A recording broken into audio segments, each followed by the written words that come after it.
Après que j'ai gagné à la loterie, ma famille a exigé que je partage la moitié du gain avec ma sœur aînée, et j'ai dit non. Le lendemain, ils ont déchiré le ticket gagnant que j'avais caché. J'avais 7 ans quand j'ai compris pour la première fois ce que signifiait être invisible dans sa propre maison. Ma sœur venait de ramener un bulletin de notes avec que des A, et mes parents ont organisé une célébration impromptue, gâteau de la boulangerie du coin, appel à la famille, toute la mise en scène. J'avais eu des A et des B la même année. Mon bulletin est resté sur le comptoir de la cuisine pendant 3 jours avant que ma mère n'y jette un œil et dise « C'est bien, chérie », sans lever les yeux de son téléphone. J'ai appris tôt à ne pas attendre d'applaudissements. Ma sœur avait 3 ans de plus que moi, et depuis mes plus lointains souvenirs, elle occupait une place dans notre famille que je ne pourrais jamais atteindre. Quand elle était au tableau d'honneur, mon père rayonnait et le racontait à qui voulait l'entendre. Quand j'ai atteint le tableau d'honneur 2 ans plus tard, il hochait la tête et disait quelque chose comme « Continue comme ça ». Ce n'était pas méchant, exactement, c'était plutôt comme si j'existais dans une catégorie complètement différente, une catégorie qui ne méritait pas la même attention. Notre maison était confortable, le genre de maison de banlieue de classe moyenne où rien n'était jamais tout à fait suffisant, mais où rien ne manquait jamais vraiment non plus. Mon père travaillait dans les assurances, ma mère était hygiéniste dentaire. Ils n'étaient pas riches, mais ils n'étaient pas en difficulté. Ils avaient des rêves pour leur fille, bien qu'il soit devenu clair que ces rêves avaient une hiérarchie. Je me souviens être assise à la table du dîner un soir, quand j'avais peut-être 10 ans. Ma sœur venait d'être acceptée dans un programme académique avancé, et mes parents discutaient de la façon dont ils devraient budgétiser les coûts supplémentaires de tutorat. J'ai mentionné que j'avais gagné la 2e place au concours de sciences de l'école, mon projet sur la filtration de l'eau m'avait pris des semaines. Ma mère a souri vaguement et a demandé à ma sœur si elle avait besoin de nouveaux vêtements pour l'orientation du programme. La conversation a continué. J'ai fixé mon assiette et j'ai senti quelque chose durcir dans ma poitrine, petit effroi. Le schéma s'est répété d'innombrables petites façons. Des récitals de piano où il prenait des dizaines de photos de ma sœur et peut-être 2 de moi. Des fêtes d'anniversaire où les siennes avaient toujours un thème et une liste d'invités, tandis que les miennes étaient des dîners de famille avec un gâteau du supermarché. Des matins de Noël où sa pile de cadeaux dominait la mienne. Je me disais que ça n'avait pas d'importance, que les choses matérielles n'étaient pas importantes, mais les enfants comprennent l'équité d'une manière que les adultes prétendent oublier. Mais voici ce que personne ne vous dit sur le fait d'être l'enfant non favorisé, vous voyez tout clairement. Vous remarquez des choses. Comme la façon dont les épaules de ma sœur se tendaient chaque fois que mes parents la félicitaient. Comment elle se rongeait les ongles jusqu'au sang avant les grands examens. Comment elle pleurait dans sa chambre quand elle avait un B+ en chimie, terrifiée de les décevoir. J'entendais la voix de ma mère à travers les murs, tranchante d'inquiétude, « Tu vaux mieux que ça. » Que s'est-il passé? La pression sur elle était immense, je pouvais le voir. Chaque réussite plaçait la barre plus haut. Chaque faux pas était analysé et corrigé. Pendant que je flottais à l'école avec une supervision minimale, elle vivait sous un microscope. Parfois, je surprenais mon père en train de vérifier ses devoirs à la table de la cuisine, la mâchoire serrée par la concentration, tandis que mes propres devoirs restaient intacts dans mon sac à dos. Un après-midi, quand j'avais 13 ans, j'ai trouvé ma sœur assise sur le porche arrière, regardant dans le vide. Elle venait d'obtenir son permis de conduire du premier coup, quelque chose que mes parents avaient célébré avec une nouvelle voiture pour laquelle ils avaient économisé. Je me suis assise à côté d'elle, m'attendant à ce qu'elle soit heureuse. « Tu as tellement de chance », dit-elle doucement, sans me regarder. « De la chance, comment ?» J'ai failli rire. Elle avait tout. « Tu peux être toi-même. Il se fiche de ce que tu fais. » Elle tira sur un fil de son jean. « Tout ce que je fais compte. Chaque note, chaque choix, chaque ami. » C'est épuisant. Je voulais être désolée pour elle. Une partie de moi l'était. Mais assise là dans ma veste d'occasion pendant qu'elle s'inquiétait du poids du privilège, je n'y arrivais pas tout à fait. « Ça doit être sympa, dis-je, qu'il s'intéresse à toi tout court. » Elle m'a regardé alors, m'a vraiment regardé, et quelque chose est passé entre nous, de la reconnaissance peut-être, ou de la compréhension. Mais ensuite, ma mère l'a appelée à l'intérieur pour le dîner, et le moment s'est évaporé. Elle s'est levée, a épousseté son jean et est partie. Je suis restée sur le porche un peu plus longtemps, regardant le soleil se coucher derrière la clôture, sentant ce poids familier se réinstaller sur mes épaules.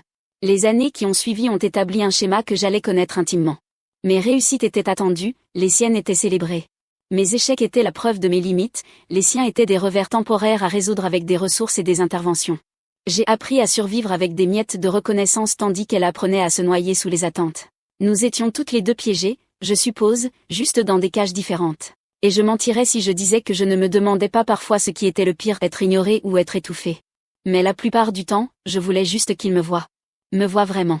Pas comme la fille de rechange, pas comme le plan de secours, mais comme quelqu'un qui comptait pour ce qu'elle était. Je ne savais pas alors que je passerais la prochaine décennie de ma vie à essayer de gagner ce que ma sœur avait reçu dès la naissance, le simple cadeau d'être remarquée. Les lettres d'acceptation à l'université sont arrivées la même semaine, à 3 ans d'intervalle. L'acceptation de ma sœur dans une prestigieuse université privée a été encadrée et accrochée dans le salon. La mienne, d'une solide université d'État avec un programme d'ingénierie décent, a eu droit à un aimant sur le réfrigérateur et à un commentaire sur la praticité de mon choix. Et nous avons mis de l'argent de côté pour tes frais de scolarité, a dit mon père à ma sœur lors du dîner le soir où elle s'est décidée. Tout est payé. Chambre et pension aussi. Tu n'as qu'à te concentrer sur tes études. Je regardais de l'autre côté de la table, la fourchette figée à mi-chemin de ma bouche. J'allais commencer l'université dans quelques mois. Ils avaient sûrement économisé pour moi aussi, même si ce n'était pas autant. J'ai attendu qu'il mentionne mes projets. Il ne l'a pas fait.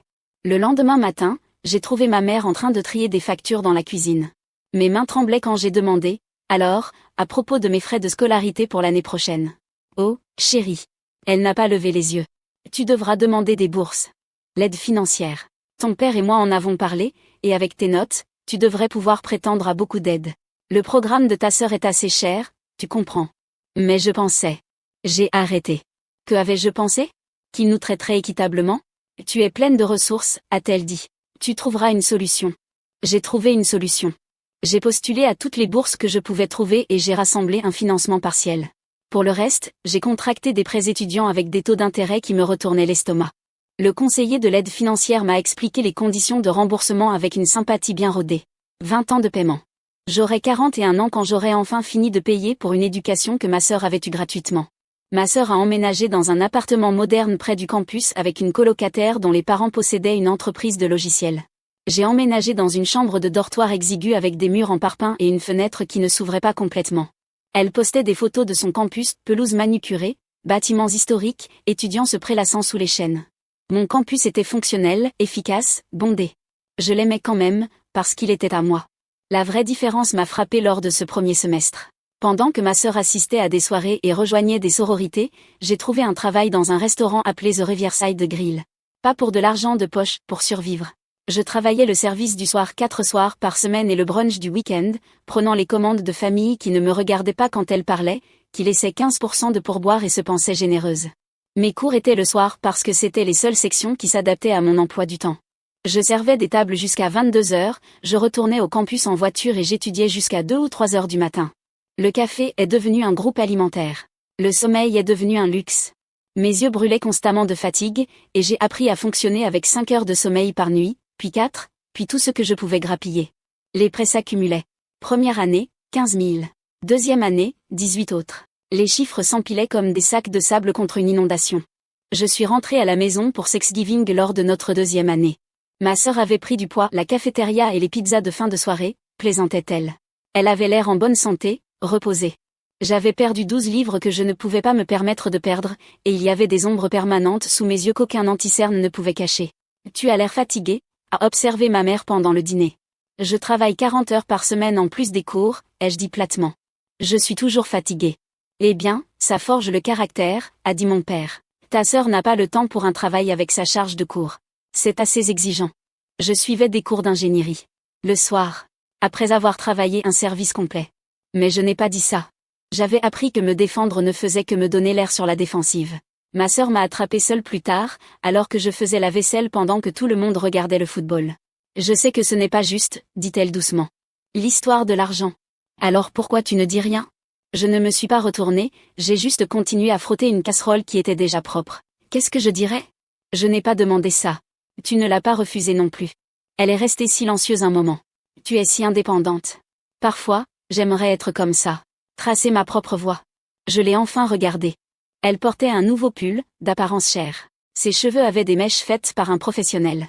Elle tenait un verre de vin que nos parents lui avaient versé sans poser de questions alors qu'on me demandait encore ma carte d'identité. L'indépendance n'est pas un choix quand c'est ta seule option, ai-je dit. C'est juste la survie habillée de jolis mots. Elle a tressailli, et j'ai ressenti une petite satisfaction méchante d'avoir enfin porté un coup. Puis elle est partie, et j'étais à nouveau seule avec la vaisselle et la réalité que rien ne changerait. Elle continuerait d'accepter tout ce qu'il lui donnait, et je continuerais à m'en sortir avec rien, et nous prétendrions toutes les deux que c'était en quelque sorte normal.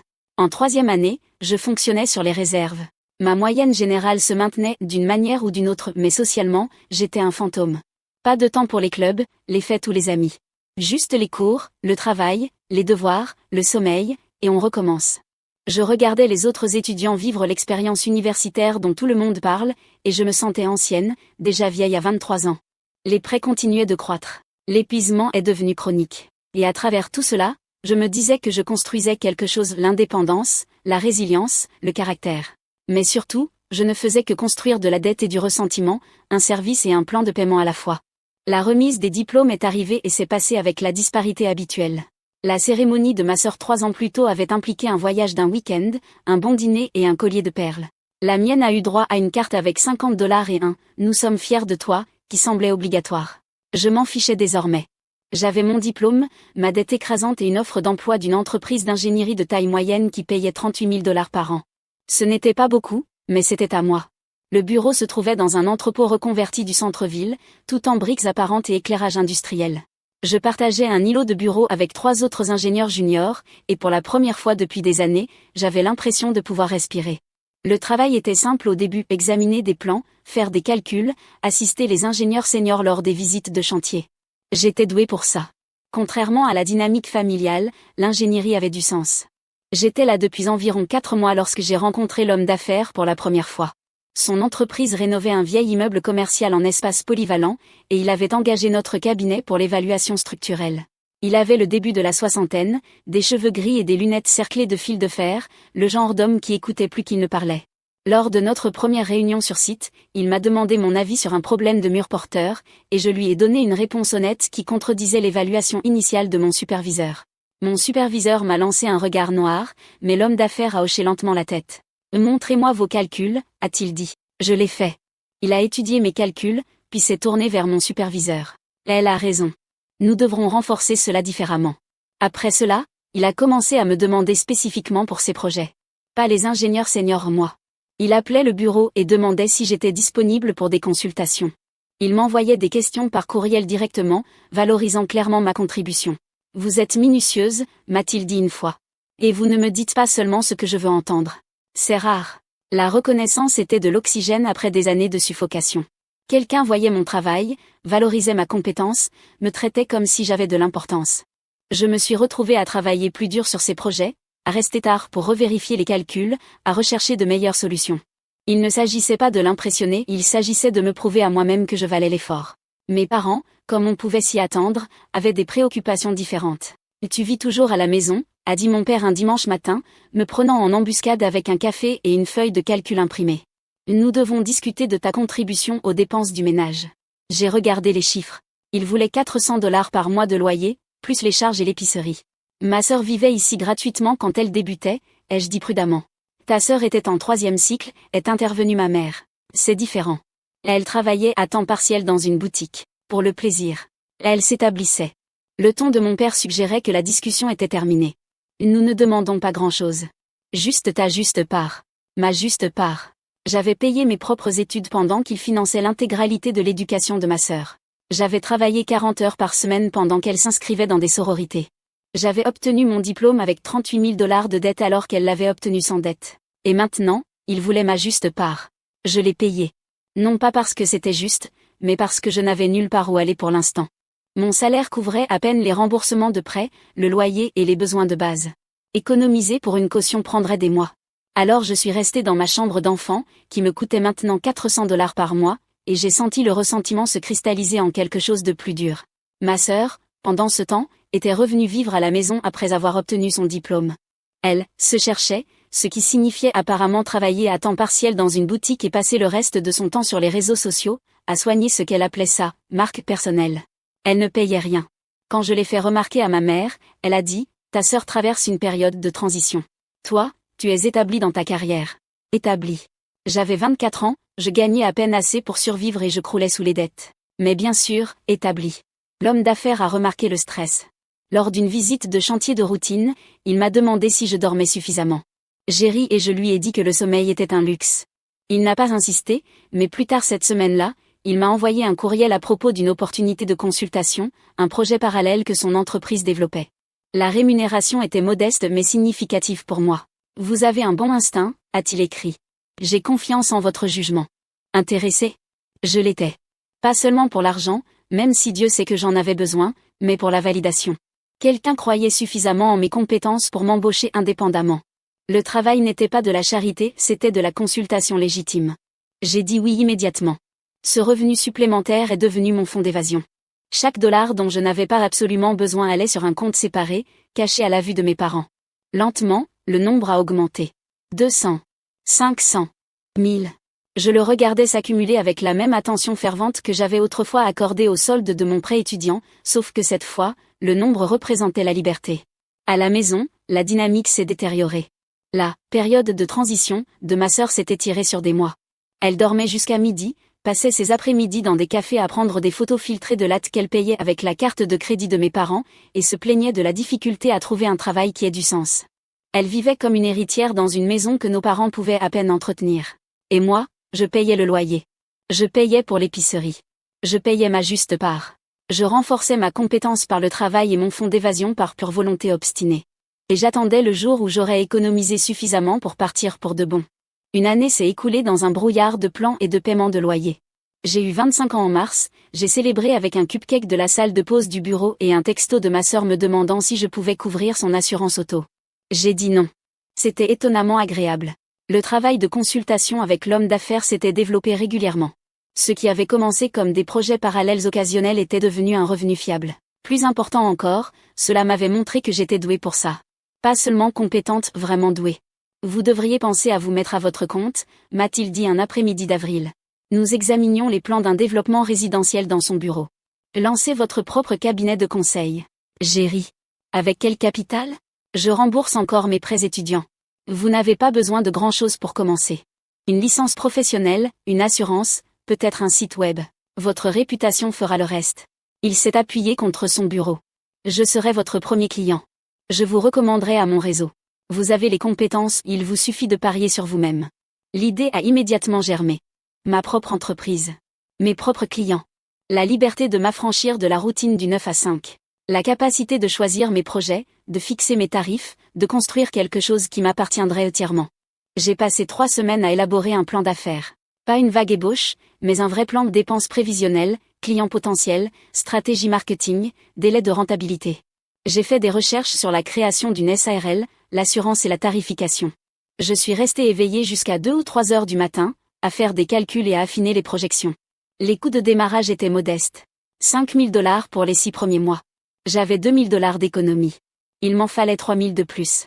Je pouvais obtenir un prêt professionnel, mais les taux d'intérêt étaient élevés et l'approbation incertaine avec ma dette existante. La solution logique, bien qu'inconfortable, était évidente, demander à mes parents. 3 000 $ avec un plan de remboursement clair. Moins que ce qu'ils dépensaient pour les frais mensuels de ma sœur. J'ai répété la conversation avant de les aborder un dimanche soir. Mon père était dans son bureau, ma mère lisait dans le salon. Je leur ai demandé à tous les deux de s'asseoir. Je veux lancer mon propre cabinet de conseil en ingénierie, ai-je commencé, gardant ma voix stable. Je fais du conseil depuis 1 an. Et j'ai établi une relation solide avec un client qui m'a proposé d'être mon mentor et de me fournir des recommandations. L'expression de ma mère était déjà sceptique. J'ai tendu à mon père une copie imprimée de mon plan d'affaires, 20 pages de recherche et de projection. Il l'a feuilleté sans le lire. J'ai besoin de 3 000 $ pour les coûts de démarrage, ai-je continué. J'ai déjà économisé 2 000 $. Je demande un prêt à court terme, pas un cadeau. J'ai défini un échéancier de remboursement. Non. Mon père a fermé le dossier et l'a posé sur la table basse. Juste comme ça. Non. Vous ne l'avez même pas lu, ai-je dit, essayant de cacher le désespoir dans ma voix. Je n'en ai pas besoin. Démarrer une entreprise est risqué, surtout pour quelqu'un de ton âge avec ton niveau d'endettement. Tu as un emploi stable. C'est plus précieux que de poursuivre une fantaisie entrepreneuriale. Ce n'est pas une fantaisie. J'ai un client prêt à. Un client ne constitue pas un modèle commercial, est intervenue ma mère. Que se passera-t-il quand il passera à autre chose ? Nous n'allons pas encourager ce genre d'imprudence. Vous avez dépensé des dizaines de milliers de dollars pour son éducation, ai-je dit, ma voix se durcissant. C'est 3 000 $. Un prêt. L'éducation de ta sœur était un investissement dans son avenir, a dit mon père. C'est différent. Nous essayons de te protéger de faire une erreur. La conversation a duré encore 10 minutes, mais le résultat n'a jamais changé. Il n'écoutait pas mes projections, ne considérait pas le plan d'affaires, n'envisageait pas la possibilité que je puisse réussir. Chaque argument que je présentais était rejeté avec une inquiétude condescendante. J'ai ramené mon plan d'affaires dans ma chambre et je me suis assise sur mon lit, fixant les pages que j'avais passé des semaines à perfectionner. Des pages qu'il n'avait pas pris la peine de lire. Le rejet n'aurait pas dû me surprendre, mais celui-ci était différent. Il ne s'agissait pas de favoritisme. Il s'agissait de m'empêcher activement de construire quelque chose. L'homme d'affaires a remarqué mon humeur lors de notre réunion suivante. Vous leur avez demandé, a-t-il dit. Ce n'était pas une question. Ils ont dit non. Il est resté silencieux un moment. Je pourrais vous prêter l'argent. Non. Je l'ai dit trop rapidement. Merci, mais non. J'apprécie tout, mais je ne peux pas. J'ai besoin de le faire par moi-même. L'orgueil coûte cher, a-t-il observé, sans méchanceté. Tout comme une dette envers quelqu'un qui a déjà trop fait pour moi. J'ai réussi un faible sourire. Je trouverai une solution. J'économiserai. Ça prendra juste plus de temps. L'offre tient toujours, a-t-il dit. Quand vous serez prête. Je crois en ce projet, et je crois en vous. Cela ne change pas parce que vos parents ne peuvent pas voir ce qui est juste devant eux. Ces mots, je crois en vous, je les ai portés comme un talisman pendant des semaines. Quelqu'un croyait en moi. Quelqu'un voyait du potentiel là où mes parents ne voyaient que du risque. Ça ne réparait pas le rejet, ça ne me donnait pas l'argent dont j'avais besoin, mais ça plantait quelque chose d'important, la connaissance que leur incapacité à voir ma valeur n'était pas un reflet de ma valeur réelle. J'ai continué à économiser. Le plan d'affaires est resté dans le tiroir de mon bureau, une promesse à moi-même. Le fonds d'évasion grandissait lentement, 2003 cents, puis 2005 cents. Chaque dollar était un progrès, même s'il semblait glacial. J'y arriverai un jour. Je leur prouverai qu'ils avaient tort. Je devais juste être patiente. Mais la patience s'épuisait. Quelque chose de froid et de déterminé grandissait à sa place, une résolution que lorsque l'opportunité se présenterait, lorsque j'aurais enfin les ressources pour construire ma propre vie, je ne laisserai personne m'arrêter. Ni mes parents, ni ma sœur, ni personne. 3 mois après qu'ils aient rejeté mon prêt professionnel, ma sœur a annoncé sa grande idée lors du dîner du dimanche. Elle voulait ouvrir une boutique. Vêtements urbains, accessoires tendance, le genre d'endroit où tout était hors de prix et digne d'Instagram. J'ai trouvé l'emplacement parfait, a-t-elle dit, montrant des photos sur son téléphone. C'est dans le quartier des Arts, juste à côté de ce nouveau café. Le loyer est de 2500 $ par mois, mais le passage est incroyable. J'ai observé les visages de mes parents. J'ai attendu les inévitables questions sur son plan d'affaires, son étude de marché, ses projections financières. Au lieu de cela, mon père a dit, de combien as-tu besoin? Juste comme ça. Sans hésitation. Sans scepticisme. Eh bien, a dit ma sœur, j'aurais besoin d'environ 30 000 $ pour les 6 premiers mois. Ça couvre le loyer, les stocks, l'agencement, le marketing, l'assurance. Nous pouvons le faire, a dit ma mère immédiatement, déjà souriante.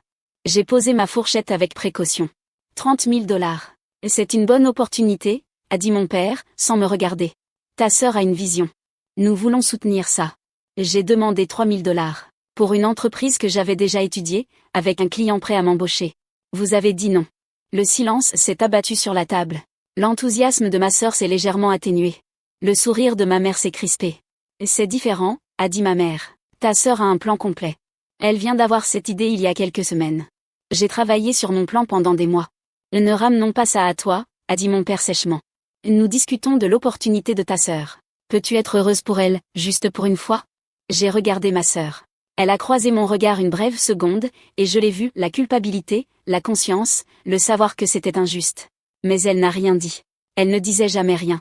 Elle a juste détourné le regard. Je sors, ai-je dit en me levant. Personne n'a essayé de m'arrêter. J'ai conduit jusqu'au bord du lac et je suis restée assise dans ma voiture pendant 2 heures. 30 000 $. Ils avaient 30 000 $ à donner, et ils m'avaient dit que 3 000 $ étaient trop risqués. Le calcul était simple, brutal, impossible à rationaliser. Je ne valais pas l'investissement. Je n'avais jamais valu l'investissement. La boutique a ouvert 6 semaines plus tard. Mes parents ont organisé une soirée de lancement, ont posté sans cesse sur les réseaux sociaux. Je n'étais pas invitée, ou plutôt, j'ai été invitée de la manière dont on invite quelqu'un en s'attendant à ce qu'il refuse. Un texto de pure forme 2 jours avant. J'y suis allée quand même. Je me suis pointée dans mes vêtements de travail, délibérément sous-habillée. Le magasin était exactement ce à quoi je m'attendais, briques apparentes, accessoires vintage, portant de vêtements avec des étiquettes de prix qui m'ont fait grimacer. Ma sœur m'a vu entrer, son visage à la fois satisfait et paniqué. « Tu es venue ?» a-t-elle dit. « Je n'aurais pas manqué ça », ai-je dit. « Ça a l'air bien. »« C'est écrasant », a-t-elle admis doucement. « Je ne sais pas ce que je fais. Rien que les stocks. Je n'avais aucune idée.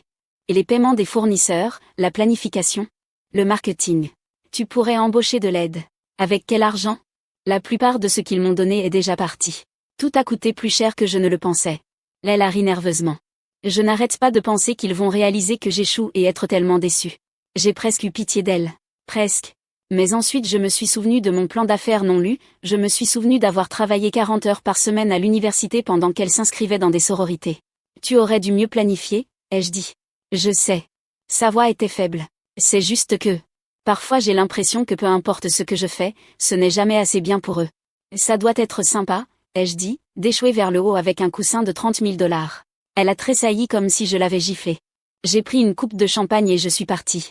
Sur le chemin du retour, je me sentais vide, en colère et étrangement libérée. J'avais arrêté de prétendre être heureuse pour elle. Le magasin a eu des difficultés dès le début. Ma sœur avait choisi la tendance plutôt que l'intemporel, l'esthétique plutôt que le pratique. Les photos Instagram étaient superbes, mais les ventes étaient lamentables. Les frais généraux la tuaient: loyer, charges, assurance, stocks invendus. En 3 mois, elle paniquait. Je l'entendais au téléphone avec ma mère, sa voix aiguë et tendue. Mes parents continuaient de la renflouer, 5 000 de plus par-ci, 3 000 par-là. De l'argent qu'ils prétendaient ne pas avoir quand j'en avais besoin. Je regardais la situation avec une fascination détachée. C'était donc dans cela qu'ils avaient choisi d'investir, ce projet vaniteux et défaillant. Et ma sœur continuait d'accepter leur argent, continuait de prendre pendant que l'entreprise coulait. Un soir, environ 4 mois après l'ouverture, elle a frappé à ma porte. Je travaillais sur un projet de consultation. « On peut parler ?» a-t-elle demandé. « Je suis occupée. »« S'il te plaît. » Je me suis retournée. Elle avait l'air épuisée, des cernes sombres sous les yeux. « Je sais que tu es en colère » a-t-elle commencé. « Je ne suis pas en colère » ai-je dit. Et je le pensais. J'avais dépassé la colère. J'étais ailleurs, dans un endroit plus froid. Je m'en fiche, c'est tout. C'est pire. Elle s'est assise sur mon lit sans y être invitée. Je sais que j'aurais dû dire quelque chose. À propos de l'argent, à propos de tout. Je sais que ce n'est pas juste. Alors dis quelque chose maintenant. Dis-leur de m'aider moi aussi. Elle est restée silencieuse un long moment. Je ne peux pas. Tu veux dire que tu ne veux pas? Je ne peux pas, a-t-elle répété, les larmes aux yeux maintenant. Si je résiste, si je remets quoi que ce soit en question. Tu ne comprends pas la pression. Tout ce que je fais est scruté. Tu as 35 000 $ de leurs opinions, ai-je dit. J'ai 400 $ par mois de loyer. Nous ne sommes pas pareils. Elle est partie. Je suis retournée à mon travail. La chose froide en moi est devenue un peu plus froide, un peu plus dure. Et j'ai continué à économiser, à planifier, à attendre ma chance de m'échapper. Les billets de loterie ont commencé comme une blague pour moi-même. J'avais 26 ans, je vivais dans ma chambre d'enfant en payant un loyer à des parents qui avaient donné 35 000 $ à ma sœur tout en m'en refusant 3. Mon fonds d'évasion avait atteint 3 000 $, mais les cautions d'appartement dans cette ville exigeaient au moins le double. J'étais coincée. Chaque vendredi, en rentrant du travail, je m'arrêtais au dépanneur de Maple Street. 5 $, parfois 10 si la semaine avait été particulièrement mauvaise. Méga Millions, Powerball, peu importe. Je remplissais soigneusement les numéros, pliais les billets dans mon portefeuille et les oubliais jusqu'au tirage suivant. Le but n'était pas de gagner. Pas vraiment. C'était pour les 30 secondes de possibilité entre l'achat du billet et le retour à la réalité. 30 secondes où je pouvais imaginer une vie où l'argent n'était pas un calcul constant, où je pouvais lancer mon cabinet de conseil sans mendier, où je pouvais quitter cette maison et ne jamais regarder en arrière. Ma sœur l'a remarqué en premier. J'étais à la table de la cuisine un samedi matin, vérifiant les numéros de la veille sur mon téléphone. Elle est entrée pour prendre un café, a vu le billet dans ma main et a ri. « Tu achètes ces trucs ?» Elle s'est versé une tasse, ajoutant de la crème coûteuse que mes parents achetaient spécialement pour elle. « C'est juste une taxe sur les gens qui ne savent pas compter. » dit la femme dont l'entreprise a perdu 8 000 $ le mois dernier, ai-je dit sans lever les yeux. Son visage s'est crispé. Au moins, j'essaie de construire quelque chose de réel. Toi, tu jettes littéralement de l'argent par les fenêtres pour une fantaisie. N'est-ce pas ce qu'est ta boutique? Elle a quitté la cuisine sans un mot de plus. Mais elle l'a dit à nos parents, parce que bien sûr, elle l'a fait. Ce soir-là, au dîner, mon père a abordé le sujet avec le genre d'inquiétude qui ressemblait plus à un jugement. Ta sœur a mentionné que tu jouais à des jeux d'argent, a-t-il dit. Des billets de loterie. Ce n'est pas un jeu d'argent. C'est 5 $ par semaine. C'est 260 $ par an, a ajouté ma mère. Tu pourrais mettre ça de côté. J'ai failli rire. Vous lui avez donné 35 000 $ pour une entreprise en faillite. J'achète pour 10 $ de billets de loterie par mois. Nous n'allons pas avoir cette conversation. Cet argent était un investissement dans l'avenir de ta sœur, a dit mon père. Ça, c'est justé. De l'espoir, ai-je interrompu. C'est de l'espoir. C'est ce que j'achète. Et c'est mon argent. Le jugement dans leur silence était assourdissant. Ma sœur baissa les yeux sur son assiette, un petit sourire jouant au coin de ses lèvres. Elle avait réussi à rediriger leur déception sur moi. Les billets de loterie sont devenus une blague récurrente dans la maison. Ma sœur faisait des commentaires sur le fait de « gagner le gros lot » chaque fois qu'elle me voyait. Mes parents mentionnaient des articles sur les addictions à la loterie. Mais bien sûr, mes 10 dollars de billets de loterie étaient le vrai problème. Au travail, j'essayais de garder ça pour moi. Mais l'homme d'affaires l'a remarqué lors d'une de nos réunions de chantier. Un billet de loterie est tombé de mon carnet. Il l'a ramassé, y a jeté un œil et me l'a rendu sans commentaire. La semaine suivante, il en a parlé autour d'un café. Nous discutions des échéanciers, assis dans un café près du chantier. Le billet de loterie, a-t-il dit. Vous faites ça régulièrement? Je me suis immédiatement sentie sur la défensive. C'est juste quelques dollars. Je ne juge pas, il remua lentement son café. J'achetais des tickets à gratter. Tous les vendredis pendant 3 ans après l'échec de ma première entreprise. Mon ex-femme pensait que j'étais fou. Je l'ai dévisagé. Cet homme d'affaires prospère avait acheté des billets de loterie. Avez-vous déjà gagné? 50 dollars une fois. Je les ai dépensés en d'autres billets. Il sourit légèrement. Mais ce n'est pas pour ça que je les achetais. Je les achetais parce que j'avais besoin de croire que les choses pouvaient changer. Que la chance n'était pas réservée qu'aux autres. Quelque chose dans ma poitrine s'est desserré. C'est exactement ça. Nous avons tous besoin d'espoir, a-t-il dit. La forme qu'il prend n'a pas beaucoup d'importance. Certains prient, d'autres achètent des billets de loterie, d'autres s'épuisent au travail. Vous faites les trois. C'était la première fois depuis des années que je me sentais aussi comprise. Pas jugée, pas moquée, comprise. Je crois que vous y arriverez, a-t-il continué. Avec ou sans la loterie. Vous avez la volonté, l'intelligence, l'éthique de travail. Vous construisez quelque chose, même si votre famille ne peut pas le voir. Le cabinet de conseil se concrétisera. Peut-être pas selon leur calendrier, mais selon le vôtre. J'ai dû détourner le regard parce que mes yeux me brûlaient. Merci. Ne me remerciez pas, continuez simplement. Et si acheter des billets de loterie vous aide à tenir la semaine, achetez ces foutus billets. Après cette conversation, j'ai acheté les billets avec moins de honte. Ils étaient à moi, ma petite rébellion, mon rituel hebdomadaire de possibilités. Chaque vendredi, même dépanneur, même routine. Le caissier a commencé à me reconnaître. La boutique de ma sœur continuait de péricliter. Mes parents continuaient de la renflouer. Je continuais de payer un loyer dans ma chambre d'enfant. Et chaque vendredi, j'achetais mes billets et je m'autorisais ces 30 secondes à imaginer différemment. Une vie où j'étais valorisée. Une vie où j'étais libre. Je ne m'attendais pas à gagner. Ce n'était pas le but. Le but était de refuser d'abandonner l'espoir, même quand l'espoir semblait stupide. Le but était de croire que quelque part, d'une manière ou d'une autre, les choses pouvaient changer. Je ne savais juste pas que ça arriverait si tôt. C'était un vendredi de fin septembre, anormalement chaud pour l'automne. J'avais eu une journée particulièrement horrible. Ma sœur avait appelé pendant une réunion client, pleurant parce qu'elle avait besoin d'argent pour le paiement de son bail. Ma mère m'avait envoyé un texto pour me demander si je pouvais lui prêter 300 dollars pour l'aider. Quand j'ai dit non, elle m'a traité d'égoïste. Je me suis arrêtée au dépanneur de Maple Street comme toujours. Le caissier m'a fait un signe de tête. Nous avions développé cette familiarité silencieuse. J'ai rempli un quick pick pour le Powerball, ajouté 5 dollars pour le méga million, et j'ai à peine regardé les numéros.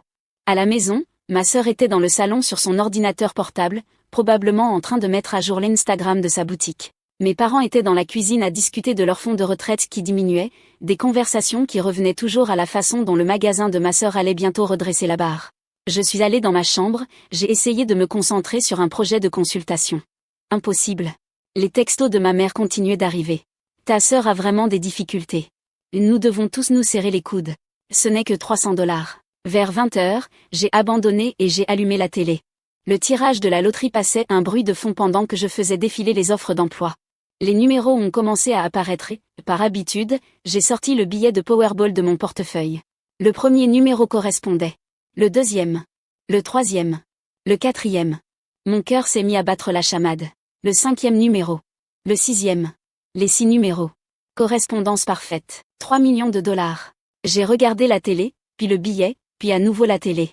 Il passait déjà au segment suivant. Mes mains tremblaient si fort que j'ai failli lâcher le billet.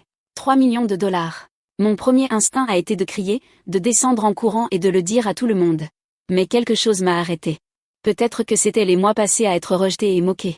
Peut-être que c'était les textos de ma mère exigeant de l'argent alors qu'ils étaient assis sur 35 000 dollars qu'ils avaient donnés à ma sœur. Peut-être que c'était juste de l'autoprotection. Je suis restée assise là pendant 10 minutes, juste à respirer. Puis j'ai cherché sur Google ce qu'il fallait faire si on gagnait à la loterie. Les conseils étaient cohérents, ne le dire à personne, signer le billet immédiatement, prendre un avocat, garder le secret jusqu'à ce que tout soit sécurisé. J'ai signé le dos du billet avec un stylo que j'avais utilisé pour signer mes documents de prêt étudiant. Puis j'ai pris des photos et je les ai téléchargées sur 3 comptes de stockage en nuages différents. Je ne prenais aucun risque. Samedi matin, J'ai conduit jusqu'au bureau de la loterie en centre-ville. Mes mains tremblaient toujours. Le bureau était étonnamment banal, lumière fluorescente, moquette institutionnelle, employé derrière du plexiglas. Les yeux de l'employé se sont écarquillés quand je lui ai montré mon billet. Félicitations. Nous allons devoir vérifier cela. 20 minutes de paperasse. Vérification. Encore de la paperasse. Ils m'ont expliqué les options de paiement, somme forfaitaire ou rente. J'ai choisi la somme forfaitaire. Après impôt, environ 2 millions. L'argent sera traité et transféré d'ici 2 semaines, a expliqué l'employé. Nous devrons prendre votre photo avec un chèque de cérémonie à des fins publicitaires. Le chèque de cérémonie. Ils m'ont donné un chèque en carton surdimensionné avec 3 millions de dollars imprimés dessus. C'était absurdement grand, complètement inutilisable, juste pour les photos et la publicité. L'argent réel serait un virement bancaire. J'ai posé pour les photos avec cet accessoire ridicule, puis je suis rentré chez moi avec le chèque géant sur mon siège arrière. Quand je suis arrivé à la maison, je l'ai monté soigneusement à l'étage. Il était trop grand pour le tiroir de mon bureau, alors je l'ai glissé derrière ma commode, hors de vue. Ma sœur a frappé à ma porte vers midi. « Tu veux aller déjeuner ?» J'ai l'impression qu'on s'est trop disputé ces derniers temps. Je l'ai regardé, debout dans l'embrasure de ma porte, mèche coûteuse, jean de marque probablement payé avec la carte de crédit de nos parents, complètement inconsciente de son privilège. « Non, ai-je dit. Je suis occupée. Allez. C'est moi qui invite. » Enfin, maman m'a donné sa carte de crédit, mais quand même. J'ai dit non. Elle est partie, offensée. Bien. J'en avais fini de feindre la gratitude pour des miettes pendant qu'elle se régalait. Le dîner du dimanche était obligatoire chez nous, une de ces traditions familiales que ma mère imposait par la culpabilité. Je me suis assise à table, coupant mon poulet en morceaux précis, pendant que mes parents discutaient de leurs économies qui diminuaient et que ma sœur se plaignait d'une cliente qui avait retourné une robe. Nous allons devoir nous serrer la ceinture, a dit mon père, en me regardant fixement. Tu pourrais peut-être contribuer davantage aux dépenses du ménage. Je l'ai regardé. J'ai regardé ma mère, ma sœur. Ils n'avaient aucune idée de ce qui allait arriver. Ils pensaient qu'ils pouvaient continuer à prendre sur moi, à me rejeter, à me traiter comme si je n'avais pas d'importance. J'ai posé ma fourchette. J'ai quelque chose à vous montrer, ai-je dit. Ma voix était stable, calme. Je suis montée à l'étage et j'ai récupéré le chèque de cérémonie derrière ma commode. Il était difficile à transporter, surdimensionné et encombrant. Quand je suis redescendue dans la salle à manger, ils m'ont tous les trois dévisagé. J'ai levé le chèque. 3 millions de dollars imprimés en lettres énormes sur du carton, impossible à manquer, impossible à ignorer. J'ai gagné à la loterie, ai-je dit. Le silence était magnifique. Le silence a duré peut-être 5 secondes. Puis tout le monde s'est mis à parler en même temps. Oh mon Dieu, a soufflé ma sœur en se levant. 3 millions. C'est incroyable, a dit ma mère. Notre fille a gagné à la loterie. Nous allons devoir être intelligents à ce sujet, a interrompu mon père. L'investissement, impôts, conseiller financier. Je suis restée là, tenant le chèque ridicule, à les regarder. Ils décidaient déjà. Supposaient déjà. Planifiaient déjà comment dépenser mon argent. Ma mère s'est reprise la première, composant son visage en quelque chose qui ressemblait à de la fierté. Chérie, c'est merveilleux. C'est une bénédiction pour toute la famille. Toute la famille, ai-je répété. Mon père s'est penché en avant. Ce genre d'argent nécessite une planification minutieuse. Nous pouvons t'aider. Comme vous m'avez aidé avec mon prêt professionnel? Sa mâchoire s'est crispée. C'est différent. C'est de l'argent sérieux. 3 000 dollars n'étaient pas sérieux? Ne ravivons pas les vieilles disputes, a dit ma mère rapidement. C'est une heureuse occasion. Ma sœur était restée silencieuse, fixant le chèque. Maintenant, elle levait les yeux. Ça pourrait sauver ma boutique, dit-elle doucement. Ça y était. Moins de 2 minutes. Le magasin a des difficultés, a-t-elle poursuivi, gagnant en confiance. Mais avec le bon investissement, avec suffisamment de capital pour s'agrandir. Ça pourrait tout changer. Tu veux que mes gains de loterie renflouent ton entreprise en faillite? Pas tout. Juste. La moitié serait plus que suffisante. Tu aurais toujours 1,5 million, et je pourrais vraiment faire fonctionner la boutique. J'ai regardé mes parents, j'ai attendu qu'ils lui disent à quel point c'était absurde. Au lieu de cela, ma mère a hoché la tête. C'est en fait assez raisonnable. Vous en profiteriez toutes les deux. Raisonnable. Le mot est sorti platement. En tant que famille, nous devrions nous soutenir mutuellement, a dit mon père. L'entreprise de ta sœur a du potentiel. Son entreprise échoue parce qu'elle n'a aucun plan. Parce que vous lui avez donné 30 000 dollars sans lui faire rien prouver. Parce que vous avez passé toute sa vie à lui dire qu'elle était parfaite, alors elle n'a jamais appris à travailler pour quoi que ce soit. Ce n'est pas juste, a dit ma sœur, la voix tremblante. Tu ne connais pas la pression. La pression, ai-je interrompu, et quelque chose en moi s'est brisé en une froide clarté. La pression d'avoir une éducation entièrement financée pendant que je travaillais 40 heures par semaine? La pression de vivre sans payer de loyer pendant que je paie 400 $ par mois? La pression d'avoir des parents qui croient vraiment en toi? Tu ne comprends pas. Et non, c'est toi qui ne comprends pas. J'ai sorti mon téléphone, je l'ai posé sur la table. J'ai 38 000 $ de dettes étudiantes. Toi, tu en as 0. J'ai payé mes études pendant que tu faisais la fête. J'économise chaque dollar disponible depuis 2 ans juste pour payer une caution d'appartement, pendant que tu as gaspillé 35 000 $ dans un magasin qui perd de l'argent chaque mois. Ce n'est pas, a essayé ma mère. Je n'ai pas fini. Quand j'ai demandé 3 000 $, 3 000 pour une entreprise que j'avais réellement planifiée, vous avez dit non. Trop risqué. Vous n'aviez pas l'argent. J'ai pointé ma sœur du doigt. 3 mois plus tard, vous lui en avez donné 30 000. Sans poser de questions. Sans plan d'affaires. Juste oui, parce que c'est elle qui compte. Et tu déformes les choses, a dit mon père, mais sa voix manquait de conviction. Vraiment? Elle a tout obtenu de vous. Argent, soutien, attention, confiance. Et moi, j'ai eu des factures de loyer et des leçons de responsabilité. J'ai serré le chèque contre moi. C'est à moi. J'ai acheté le billet. J'ai gagné. Moi. Pas nous. Pas la famille. Moi. Mais tu vis dans notre maison, a dit ma mère faiblement. Je vis dans une chambre pour laquelle je paie. C'est tout ce que vous m'avez donné depuis que j'ai 18 ans. Alors non, vous n'avez pas le droit d'appeler ça une manne familiale. Et elle n'en aura certainement pas la moitié. Le visage de ma sœur avait pâli. Je suis ta sœur. Est-ce que je ne mérite pas? Mériter? Tu mérites ce que tu as gagné. Une boutique en faillite et 35 000 $ d'aide parentale. Ce que tu ne mérites pas, c'est mon argent. Tu es cruelle, dit-elle, les larmes commençant à monter. Tu ne sais pas ce que c'est, de les avoir qui surveillent tout ce que je fais. L'échec du magasin. Ça me tue. Ils vont être tellement déçus. Tu sais ce qui m'a tué? Les regarder s'en ficher.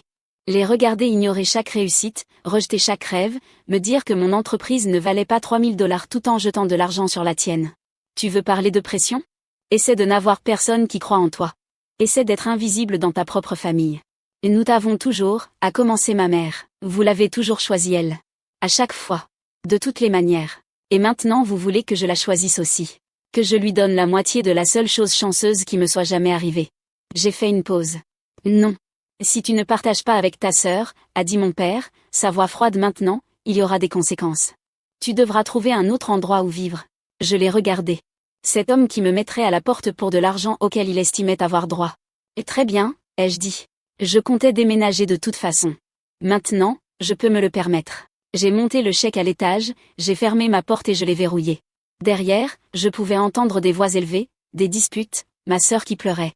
Je me suis assise sur mon lit avec mon chèque de cérémonie et je n'ai rien ressenti. Pas de culpabilité, pas de regret, pas de doute. Juste la froide certitude que j'avais enfin dit ce qui devait être dit. J'ai à peine dormi cette nuit-là. Pas à cause de l'anxiété ou du regret, mais à cause de l'adrénaline. Je n'arrêtais pas de rejouer la confrontation, la menace de mon père, les larmes de ma sœur.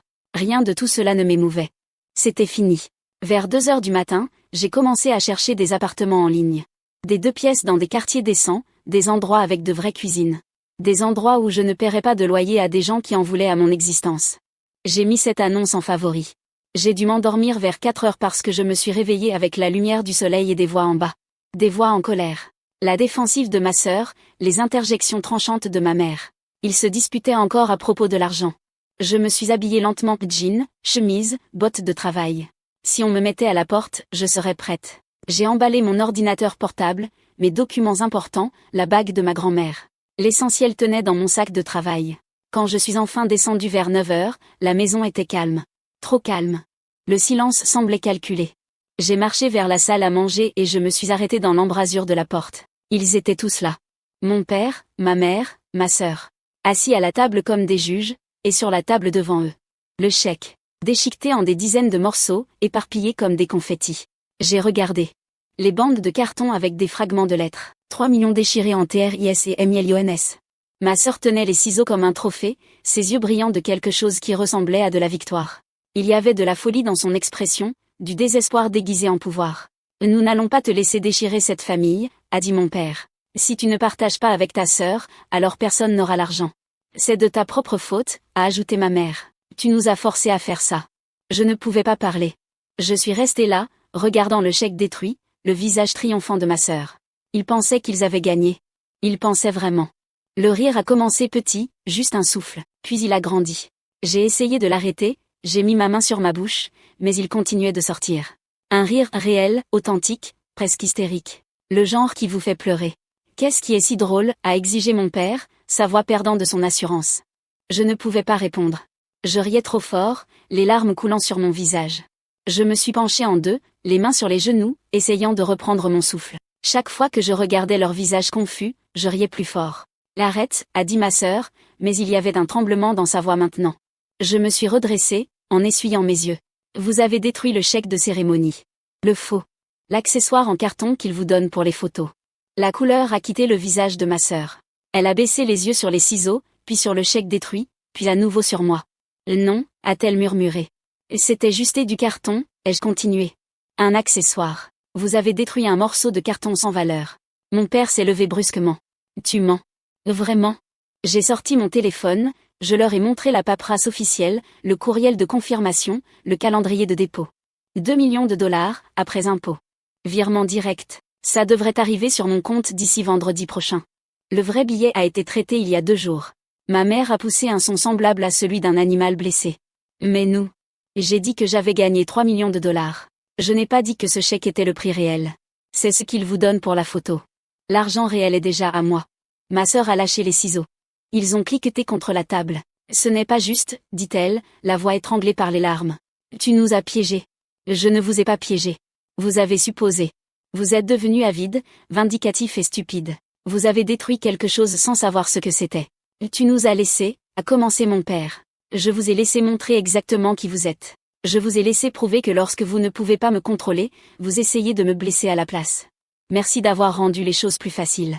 Je les ai regardés chacun leur tour. Mon père, le visage rouge. Ma mère, pâle. Ma sœur, en pleurs, son triomphe s'étant transformé en humiliation. Je pars, ai-je dit. Aujourd'hui. Je serai partie cet après-midi. Où iras-tu, a demandé ma mère faiblement. N'importe où sauf ici. J'ai fait une pause. Oh, et la boutique. Elle va faire faillite. Non pas parce que je n'ai pas aidé, mais parce qu'elle allait faire faillite de toute façon. On ne peut pas acheter la compétence. On ne peut pas financer l'éthique de travail. Ma sœur a sangloté plus fort. Bien. Je suis montée à l'étage et j'ai commencé à faire mes bagages. Derrière moi, je pouvais les entendre parler, se disputer, pleurer. Mais leur voix s'estompait déjà, devenant sans importance. Dans mon sac, vêtements, papiers importants, ordinateur portable. Mon fonds d'évasion. Mon téléphone. Le plan d'affaires que j'avais écrit il y a 1 an. J'ai jeté un dernier regard à ma chambre d'enfant. Au mur que j'avais fixé pendant des nuits blanches, au bureau où j'avais étudié, planifié et rêvé d'évasion. C'était juste une chambre. Ça n'avait jamais été un foyer. Un foyer est censé être sûr. Un foyer est censé être un endroit où les gens vous voient, vous valorisent. C'était juste l'endroit où j'avais survécu jusqu'à ce que je puisse partir. J'ai pris mes sacs et je suis sortie. J'étais à mi-chemin des escaliers quand ma mère est apparue en bas, me barrant le chemin. Son maquillage était barbouillé par les larmes. « S'il te plaît, a-t-elle dit. « S'il te plaît, ne pars pas comme ça. Nous pouvons parler. Il n'y a rien à régler. » J'ai ajusté mon sac. « Excuse-moi. Tu réagis de manière excessive. Nous avons fait une erreur. Vous avez détruit ce que vous pensiez être mon billet de loterie par dépit. Parce que je ne voulais pas donner la moitié de mes gains pour subventionner l'entreprise en faillite de ma sœur. Ce n'est pas une erreur. C'est qui vous êtes. Nous étions en colère. Les gens font des choses quand ils sont en colère. En colère à propos de quoi? En colère que j'ai enfin dit non? En colère que pour une fois, j'ai quelque chose que vous ne m'avez pas donné et que vous ne pouvez pas m'enlever? Elle a tressailli. Nous t'avons toujours aimé. Vous avez aimé la version de moi qui faisait ce que vous vouliez. Celle qui était silencieuse, qui ne se plaignait pas, qui ne demandait pas grand-chose. Cette version était très pratique. Mon père est apparu depuis le salon. Tu ne peux pas simplement tourner le dos à ta famille. Regarde-moi faire. Nous te coupons les ponts, a-t-il dit, la voix dure. Plus de contact, plus d'aide. Je me débrouille seule depuis que j'ai 18 ans. La seule différence, c'est que maintenant je ne vous enverrai plus de chèque de loyer. Ma sœur est descendue derrière moi, le visage bouffi par les pleurs. Elle avait l'air plus jeune, dépouillée de sa présentation habituelle. Attends, dit-elle d'une petite voix. Je me suis tournée pour la regarder. J'ai attendu. Je suis désolée, dit-elle, hésitante. Je suis désolée que nous ayons détruit le chèque. Je sais que ce n'était pas juste. Je sais que j'ai eu plus que toi. Je sais que tu as raison. Et d'accord, ai-je dit. Pas pardonné, juste reconnu. Mais si tu pars. Sa voix s'est brisée. Si tu pars, je ne sais pas ce que je vais faire. Le magasin fait faillite et je ne sais pas comment faire tout ça sans eux. Sans aide. Je n'ai jamais eu à le faire. Ça y était. L'aveu que j'avais toujours connu mais que je n'avais jamais entendu. Ma sœur n'avait aucune idée de comment fonctionner de manière indépendante. Il lui avait donné de l'argent mais pas d'outils. Des privilèges mais pas de compétences. Ce n'est pas mon problème, ai-je dit sincèrement. Mais tu pourrais m'apprendre. Tu sais comment survivre. Tu pourrais m'aider. Non. Le mot était définitif. J'ai passé 26 ans à te regarder tout obtenir pendant que je n'avais rien. Je ne vais pas passer les 26 prochaines à t'apprendre à être la personne que tu aurais dû devenir par toi-même. C'est cruel, a dit ma mère. Elle a des difficultés. Elle a des difficultés parce que vous ne l'avez jamais laissé avoir de difficultés. Vous avez aplani chaque chemin, résolu chaque problème, financé chaque échec. C'est vous qui avez créé ça. Nous n'avons plus d'argent, a dit mon père doucement. Nous lui avons tout donné. Nos économies ont disparu. Nous comptions sur l'argent de ta loterie pour. Je l'ai dévisagé. Vous comptiez sur l'argent de ma loterie pour vous remettre de vos mauvaises décisions financières? Son silence fut une réponse suffisante. Qu'est-ce que nous sommes censés faire? A demandé ma mère. Trouver une solution. De la même manière que j'ai trouvé comment payer l'université. De la même manière que j'ai tout trouvé, parce que vous demander de l'aide n'a jamais été une option. J'ai dépassé ma mère, me dirigeant vers la porte. Ma sœur m'a suivi. Au moins, dis-moi comment, dit-elle désespérément. Comment je fais pour que le magasin fonctionne? Ferme-le, ai-je dit. Ferme le magasin, limite tes pertes, trouve un travail normal. Apprends à vivre selon tes moyens. Mais l'argent qu'ils ont dépensé est parti. Il a toujours été destiné à disparaître. J'ai atteint la porte d'entrée, je l'ai ouverte. L'air frais m'a frappé le visage. Je ne peux pas faire ça sans aide, a dit ma sœur. Alors apprends, ai-je dit. Ou pas.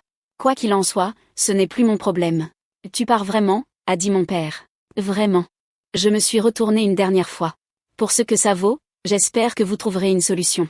Mais surtout, j'espère que je n'aurai jamais à revenir ici. Quand tu changeras d'avis, a commencé ma mère. Je ne changerai pas d'avis. Au revoir. Je suis sortie, j'ai descendu les marches, vers ma voiture. Derrière moi, j'ai entendu ma sœur dire quelque chose, ma mère pleurait. Mais je ne me suis pas retournée. J'ai mis mon sac dans le coffre et j'ai démarré. Dans mon rétroviseur, je pouvais les voir sur le porche, me regardant partir. J'ai conduit jusqu'au lac, je me suis garée et je suis restée assise là. Juste à respirer. À assimiler. J'étais partie. Après 26 ans. J'avais enfin réussi. Mon téléphone a vibré. Un texto de ma mère, s'il te plaît, rentre à la maison. Je l'ai supprimé, puis j'ai commencé à appeler les appartements que j'avais mis en favori. Le soir venu, j'avais signé un bail pour un 2 pièces avec une bonne sécurité. Date d'emménagement, la semaine prochaine. J'ai payé la caution sans sourciller. Je me suis enregistrée dans un hôtel pour les jours suivants propres, calme et à moi. J'ai commandé un service en chambre, j'ai pris une longue douche et je me suis allongée sur le lit, fixant le plafond. Je me sentais étrange. Pas heureuse exactement. Plutôt légère. Comme si j'avais porté quelque chose de lourd pendant si longtemps que j'avais oublié que c'était là. Mon téléphone a de nouveau vibré. Ma mère. Mon père. Ma sœur avec un long message disant à quel point elle était désolée, mais pouvait-elle s'il vous plaît avoir de l'aide pour le magasin? J'ai bloqué les 3 numéros. Puis j'ai appelé l'homme d'affaires. Je l'ai fait, ai-je dit. Je suis partie. C'est bien pour vous, a-t-il dit. Est-ce que ça va? Je pense. Ça ira. L'offre de consultation tient toujours. Quand vous serez prête. Je suis prête maintenant, ai-je dit. Et je l'étais. La semaine entre mon départ et mon emménagement dans mon appartement s'est déroulée dans un étrange état second. Je travaillais à distance depuis l'hôtel, fonctionnant normalement alors que mon monde entier avait basculé. L'homme d'affaires m'a immédiatement confié un projet. Vous avez besoin de structure, avait-il dit. Le changement est une bonne chose, mais en avoir trop d'un coup peut être déstabilisant. Il avait raison. Le travail m'empêchait de sombrer dans la culpabilité qu'ils avaient tant essayé de m'inculquer. Les textos continuaient d'affluer avant que je ne les bloque. Ceux de ma mère étaient tour à tour désespérés et manipulateurs. Comment peux-tu abandonner ta famille, suivi de « Nous t'aimons et voulons juste t'aider ».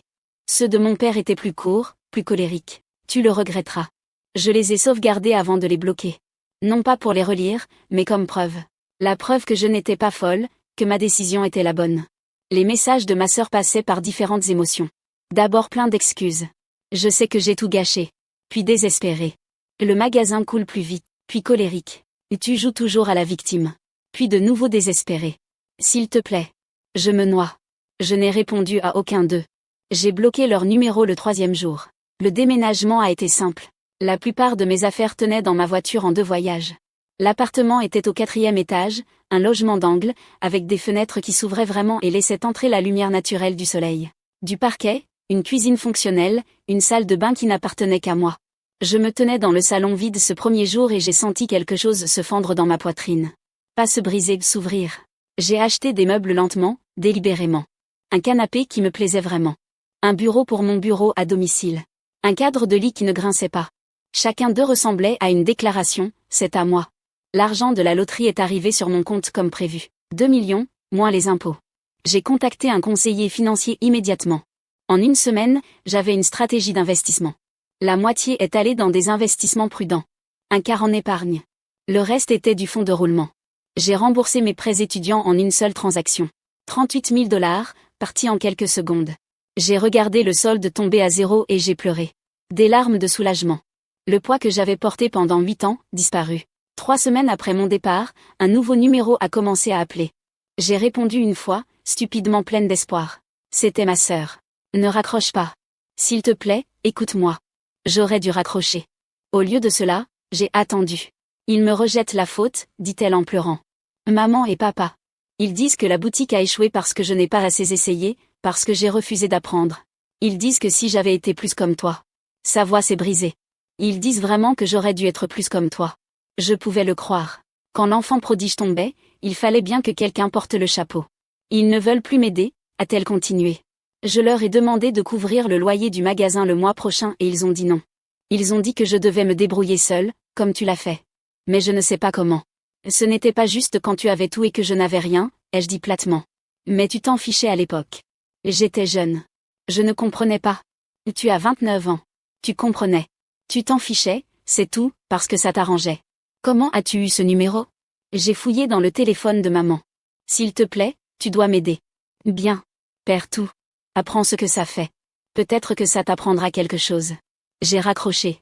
J'ai bloqué ce numéro aussi. Puis j'ai changé complètement mon numéro de téléphone. Il m'a emmené déjeuner le lendemain, sentant que j'avais besoin de soutien. Nous nous sommes assis dans un restaurant calme du centre-ville. Comment allez-vous, vraiment, m'a-t-il demandé. Je ne sais pas, ai-je admis. Je me sens coupable, ce qui, je le sais, est irrationnel. Je me sens soulagée. Je suis en colère de me sentir coupable. La famille est généralement compliquée. Il m'a regardé sérieusement. Pour ce que ça vaut, ce que vous avez fait a demandé plus de courage que la plupart des gens n'en ont dans toute une vie. Je n'ai pas l'impression que c'était courageux. J'ai l'impression que c'était nécessaire. Les deux ne sont pas incompatibles. Vous allez douter de vous-même. Ils vous ont programmé pour ça. Mais chaque fois que vous le ferez, souvenez-vous de ce qu'ils ont fait avec ce chèque. J'ai hoché la tête, la gorge serrée. Vous n'êtes pas la méchante dans cette histoire, a-t-il continué. Vous ne l'avez jamais été. Nous avons parlé du cabinet de conseil après cela. De vrais plans, de vrais échéanciers. Il avait 3 clients prêts à travailler avec moi, assez pour tenir les 6 premiers mois. Pas de la charité, ces clients avaient besoin de l'expertise que j'avais. Pour la première fois de ma vie, la confiance de quelqu'un en moi semblait méritée plutôt que conditionnelle. Il croyait en moi à cause de ce que je pouvais faire. Je suis rentrée chez moi ce soir-là, dans mon appartement, mon espace, ma nouvelle vie. Pas de voix dans le couloir. Pas de critique déguisée en inquiétude. Pas de comparaison. Juste le silence. Juste la paix. Juste la possibilité de devenir qui je voulais être. C'était terrifiant. C'était libérateur. C'était à moi. 6 mois ont passé. Puis 1 an. Puis 2 ans s'étaient écoulés depuis que j'avais quitté cette maison, et la personne que j'avais été ce jour-là me semblait être quelqu'un que j'avais connu autrefois. Le cabinet de conseil était florissant. J'avais commencé avec 3 clients, et ils en avaient amené d'autres. Le bouche à oreille dans le milieu de l'ingénierie était puissant. J'avais maintenant une liste d'attente. La fille qui ne valait pas un prêt de 3 000 $ avait une liste d'attente de clients. J'ai embauché ma première employée après 18 mois. Une jeune ingénieure fraîchement sortie de l'école, brillante et avide d'apprendre. Je la payais bien, je lui donnais de vraies responsabilités, je m'assurais qu'elle connaissait sa valeur. Mon appartement me semblait encore être un miracle certains matins. Je me réveillais dans mon propre espace sans avoir de compte à rendre à personne et je ressentais une profonde gratitude. J'avais acheté des œuvres d'art pour les murs. Des plantes que j'arrivais à garder en vie. Une machine à café qui représentait la liberté. Les tentatives de contact de ma famille s'étaient raréfiées avec le temps. Les premiers mois avaient été implacables, nouveaux numéros, courriels, lettres. Finalement, les tentatives sont devenues sporadiques. Un texto le jour de mon anniversaire, tu nous manques. Un courriel à Noël, la porte est toujours ouverte. Je n'ai jamais répondu. J'ai découvert ce qui leur était arrivé par une connaissance commune qui connaissait ma mère. Elle l'a mentionné nonchalamment autour d'un café. La boutique de ma sœur avait fermé après 7 mois. Elle avait perdu tout ce que mes parents avaient investi. Elle travaillait maintenant dans la vente au détail, dans un grand magasin. Niveau débutant, salaire horaire. Elle était d'abord retournée vivre chez eux, mais cela n'avait pas duré, trop de tensions, trop de reproches. Elle vivait maintenant dans un studio, apprenant ce que signifiait survivre d'un chèque de paie à l'autre. Une partie de moi se sentait vengée. Une plus grande partie se sentait juste et fatiguée. Mes parents avaient entièrement épuisé leurs économies de retraite. L'investissement dans la boutique les avait ruinés. Ils travaillaient tous les deux encore au début de la soixantaine, à des emplois dont ils avaient espéré prendre leur retraite. Ils avaient déménagé dans une maison plus petite, vendu la voiture, fait des compromis financiers qu'ils n'avaient jamais imaginés. Ils se rejetaient la faute l'un sur l'autre. Ils rejetaient la faute sur ma sœur. Ils me rejetaient la faute. Tout le monde sauf eux-mêmes. J'aurais dû ressentir plus de choses à ce sujet. Mais la plupart du temps, je ne ressentais rien. Ils avaient fait leur choix. J'avais fait les miens. L'homme d'affaires Grégory m'a emmené dîner pour le 2e anniversaire de mon départ. Nous faisions cela tous les 6 mois. Vous avez l'air heureuse, a-t-il dit. Vraiment heureuse. Je pense que je le suis, ai-je dit, réalisant que c'était vrai. Pas un bonheur exubérant, mais quelque chose de plus stable. La paix. Avez-vous pensé à les recontacter, a-t-il demandé prudemment. Parfois. Généralement quand quelque chose de bien arrive et qu'il y a cet instinct de le partager. Puis je me souviens de qui ils sont et l'instinct meurt. C'est probablement sain. Ma sœur a essayé de me contacter le mois dernier. Nouveau numéro, elle a laissé un message vocal. Elle avait l'air différente, fatiguée, mais plus réelle que je ne l'avais jamais entendue. Elle a dit qu'elle était désolée. Qu'elle comprenait maintenant. L'avez-vous rappelé? Non. Je ne peux pas être sa bouée de sauvetage. Elle doit apprendre à nager par elle-même. Vous n'êtes pas cruel, a-t-il dit fermement. Vous avez des limites. Il y a une différence. Nous avons parlé de l'entreprise après cela, de l'expansion, de l'avenir que je construisais. Il était fier de moi d'une manière dont mon vrai père ne l'avait jamais été. J'avais trouvé une meilleure famille dans une relation professionnelle que je n'en avais jamais eue dans ma famille biologique. Le lendemain matin, je suis passé en voiture devant l'ancienne maison de mes parents. Pas la plus petite où ils avaient déménagé, mais celle où j'avais grandi. Une famille différente y vivait maintenant. De nouveaux rideaux à la fenêtre de ma chambre. Une balançoire dans le jardin. Des vélos d'enfants sur la pelouse. Je me suis assise dans ma voiture de l'autre côté de la rue, regardant la maison qui n'avait jamais vraiment été un foyer. Attendant de ressentir quelque chose. Mais ce n'était qu'un bâtiment. Juste des briques et des souvenirs qui appartenaient à quelqu'un d'autre maintenant. Je suis partie en voiture et je n'ai pas regardé en arrière. Ce soir-là, je me suis assise dans mon appartement avec un thé, regardant les lumières de la ville. Mon téléphone a vibré une nouvelle demande de client. J'ai répondu, j'ai fixé une consultation et j'ai ressenti le frisson tranquille du travail bien fait. Quelque part dans cette ville, ma famille se débattait avec les conséquences de ses propres actes. Ma sœur apprenait ce que je savais depuis mes 18 ans. Mes parents faisaient face à une retraite qu'ils n'avaient pas planifiée. J'aurais pu me sentir coupable. Mais j'avais arrêté de m'immoler par le feu pour les garder au chaud. J'avais arrêté d'accepter le blâme pour leur choix. J'avais arrêté d'attendre qu'ils voient ma valeur. J'avais simplement commencé à vivre comme si j'avais de la valeur, qu'ils la voient ou non. Et quelque part dans ce changement, j'avais trouvé quelque chose qu'ils ne pourraient jamais me donner et ne pourraient jamais m'enlever, la paix. La vraie paix. Celle qui vient du fait de savoir qui vous êtes et d'être en accord avec cela. L'orage de leur déception ne m'atteignait plus. J'avais trouvé un abri. J'avais construit un toit au-dessus de ma propre tête, de mes propres mains, avec l'argent que j'avais gagné, la chance que j'avais saisie et les choix que j'avais faits. Et j'étais enfin, véritablement, complètement libre.